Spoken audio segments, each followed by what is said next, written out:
Wow, that was incredible. Let's give him a hand again, would you?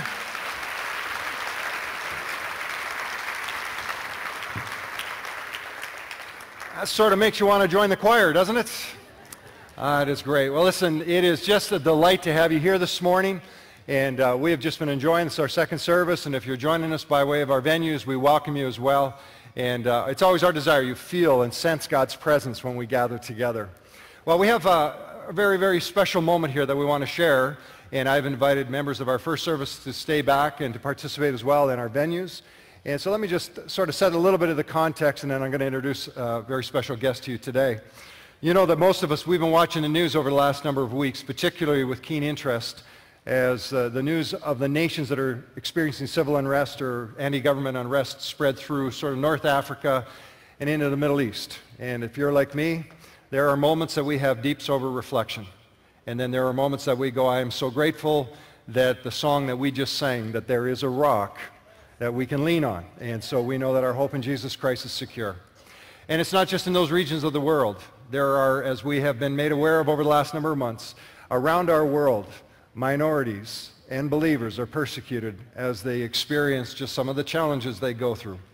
And this past Wednesday, our hearts were deeply saddened as our friends in Pakistan passed the news along to us. And here's the report that we received, that on Wednesday, March the 2nd, the Honorable Shahbaz Bhatti, the Christian parliamentarian who was serving as Minister of Minorities in the Pakistani federal government, was shot and killed. He was a champion for the rights of minorities and the persecuted. And he was bold with his declaration. He came out against the anti-discriminatory laws that would inflame against Islam, and it cost him his life. And so just as recently as 2 weeks ago, Mr. Bhatti was on a tour, on a trip, traveling to various nations to raise awareness of the plight of the minorities and the persecuted, and to solicit the support of nations such as Canada. And his trip brought him to Ottawa, where he met with members of our parliament. And one of those individuals was the Honorable Kenney, who is the Minister of Citizenship, Immigration, and Multiculturalism. And we are indeed privileged to have the Honorable Kenney with us this morning. In fact, he made his way over to Pakistan to participate in the funeral, to bring condolences. And a little later this morning, we too want to share in those condolences.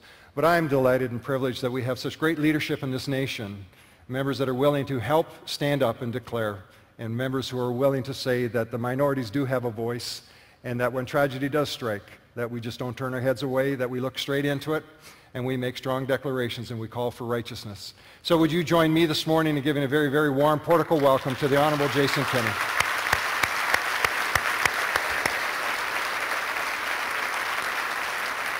Welcome. Thank you. Thank you, Pastor, for your invitation to join you here in this very lively and spirit-filled church. I just got off the plane last night from Islamabad, Pakistan, and 36 hours ago, I was sitting next to the coffin of my friend, the martyr, Shahbaz Bhatti.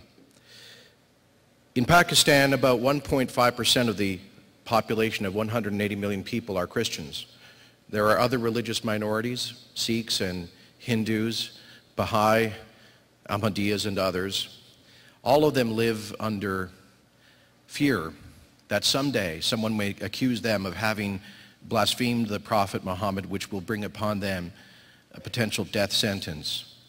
This is a law that is used and abused to keep Christians and others to allow them to be marginalized. If they get a promotion, if someone wants their land, if someone is envious of them, too often they will bring a false charge of blasphemy against the Prophet Muhammad. 3 months ago, that happened to a poor Christian peasant woman named Asiya Bibi in a rural village in the Punjabi part of Pakistan. Asiya Bibi, like almost in a biblical story from the New Testament, went to the local well in her village just simply to draw some water. And some of the Muslim women didn't like the fact that this unclean infidel was taking water from the well. And so one of them accused her of having blasphemed the Prophet Muhammad. Asiya Bibi was arrested, taken by a mob to the local police station. She was quickly thereafter taken before a court and convicted on the evidence of one person that she had committed blasphemy. The sentence of death was announced as her punishment. My dear friend Shahbaz Bhatti, the first and only Christian in the government of Pakistan, immediately spoke out against this persecution, against this terrible violation of the basic rights of a powerless Christian peasant woman. He called his friend, the governor of the Punjab state of Pakistan, to go and visit Asiya Bibi in jail. Governor Salman Taseer did that courageously. He and my friend Shahbaz Bhatti had for long years advocated an end to the abusive blasphemy laws in Pakistan, as have many other brave and courageous political leaders, risking their lives. Because Governor Taseer went and visited this powerless Christian woman, Asiya Bibi, in jail, he was targeted. A fatwa was imposed on him, and on January the 4th, he was gunned down by his own bodyguards. And they said that my friend Shahbaz Bhatti was next on the list, because simply to call for an end to the blasphemy law, they said, was itself an act of blasphemy. Shahbaz reached out to the world community. He went to Rome and visited with the Pope. He went to Brussels and visited with European foreign leaders. He came to Washington and participated in the National Prayer Breakfast. He met there with Secretary of State Hillary Clinton and congressional leaders. And then he had called me. I've known Shahbaz for 2 or 3 years. He was a close friend. When I first met him, I had the sense of someone who was truly special, someone who truly had a special calling and a unique character, a character of meekness, gentleness, humbleness. In fact, just yesterday, when I was in Pakistan, I was meeting with people who have known him for years, and they said that they had never, ever heard Shahbaz say an ill word of anyone else. Now, folks, I can tell you, like Shahbaz, I'm in politics. You can't say that about many politicians. This is a man who had a sense of the supernatural nature of his vocation. And so after his friend Salman Taseer was assassinated, he called me and said, Jason, I have to go around the world and raise the plight of the Christians and other minorities in Pakistan. I now want to take up your invitation to come to Canada. I said, come, Shahbaz, we'll do everything we can for you. We brought him in and introduced him to the Prime Minister. He had a meeting with the Prime Minister. He gave testimony before a parliamentary committee. We had a special reception where he met parliamentary and community leaders, and we spent a great deal of time with him.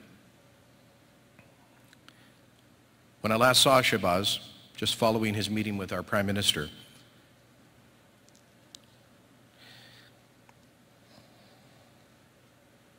he said to me, Jason, when they kill me, not if, when they kill me, do not give up the fight. Do whatever you can for the poor persecuted people of Pakistan. The day he was killed, he sent me the following email. He had just been reappointed to the cabinet. And he said, my induction into the cabinet has sent a wave of joy and encouragement among the religious minorities across the country, especially the Christian community. I personally believe that it is Jesus Christ who has once again bestowed unto me this responsibility and position with a special purpose and mission to serve the suffering humanity. And I am determined to carry on defending the principles of religious freedom, human equality, and the rights of minorities. On Wednesday morning, as he was leaving his mother's house, gunmen jumped out of a car and strafed his vehicle with 2 AK-47s, 27 bullet wounds in his body. according to those who first came to him in the car. He had sat there without ducking, without running. He knew the end had come. He sat there peacefully,